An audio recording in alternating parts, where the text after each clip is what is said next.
Bengaluru ಕಾನ್ಸ್ಟಿಟ್ಯೂನ್ಸಿಯಿಂದ contest ಮಾಡ್ತಾ ಇದ್ದೀವಿ. June 3ನೇ ತಾರೀಕು ಚುನಾವಣೆ ಇರುತ್ತೆ.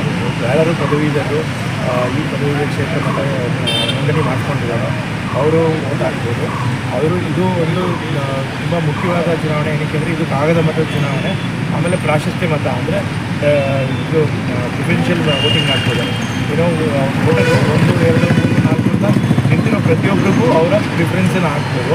ಸೊ ಆ ರೀತಿ ನನ್ನ ಮೇಲೆ ನಂಬಿಕೆ ಇಟ್ಟು ಎಲ್ಲರೂ ಫಸ್ಟ್ ಪ್ರಿಫರೆನ್ಸ್ ವೋಟ್ ಹಾಕಿದ್ರೆ ನಾನು ಒಂದು ನಿಮ್ಮ ಸೇವೆ ಮಾಡ್ಬೋದು. ಈಗ ನೋಡಿ, ಕೋವಿಡಲ್ಲಿ ಇಂಜೆಕ್ಷನ್ ಕೊಡಬೇಕಾದ್ರೆ ಎಲ್ಲ ಚೆನ್ನಾಗಿದೆ ಅನ್ನೋ ಥರ ಸುಳ್ಳು ಹೇಳಿ ಎಲ್ಲರಿಗೂ ಇಂಜೆಕ್ಷನ್ ಸಿಕ್ಕಿದ್ರು.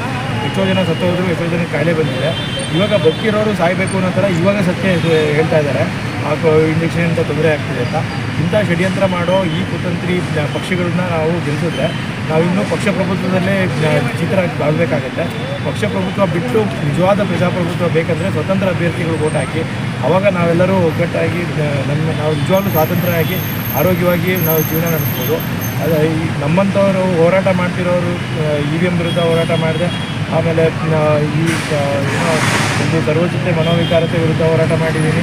ಆಮೇಲೆ ನಮಗೆ ಎಲ್ಲಿ ಅನ್ಯಾಯ ನಡೆಯುತ್ತೋ ಆ ಅನ್ಯಾಯದ ನಡೆದಿರೋ ಜಾಗದಲ್ಲೇ ಪ್ರತಿಭಟನೆ ಮಾಡಬೇಕು ಹೋರಾಟ ಮಾಡಿ. ಆಮೇಲೆ ನರಮೇಧ ನಡೀತಾ ಇದೆಯಲ್ಲ ಅದ್ರ ಬಗ್ಗೆ ಹೋರಾಟ ಮಾಡಿದ್ದೀನಿ. ಆಮೇಲೆ ನನಗೆ ತೊಂದರೆ ಕೊಡ್ತಿದ್ದವ್ರಿಗೆ ಬುದ್ಧಿ ಹೇಳಿಯಿಂದ ಮ್ಯೂಸಿಕಲ್ ಹಾಕಿದ್ದಕ್ಕೆ ಇಂಥ ವಿಷಯಗಳಿಗೆ ನಮ್ಮ ಮೇಲೆ ಕೇಸುಗಳು ಹಾಕಿ ನಮಗೇನೆ ದಬ್ಬಾಳಿಕೆ ನಡೆಸ್ತಾರೆ. ಇಂಥ ಒಂದು ಪಕ್ಷ ಪ್ರಭುತ್ವನ ನಾವು ಒದಗಿಸ್ಬೇಕು.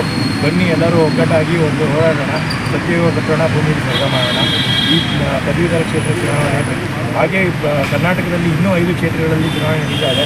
ಎಲ್ಲ ಕ್ಷೇತ್ರಗಳಲ್ಲೂ ಸ್ವತಂತ್ರ ಅಭ್ಯರ್ಥಿಗಳಿಗೆ ಓಟ್ ಹಾಕಿದ್ರೆ ಮಾತ್ರ ಎಲ್ಲರಿಗೂ ನ್ಯಾಯ ಸಿಗುತ್ತೆ, ಎಲ್ಲರಿಗೂ ಒಂದು ಸ್ವತಂತ್ರ ಸಿಗುತ್ತೆ ಅಂತ. ಧನ್ಯವಾದ.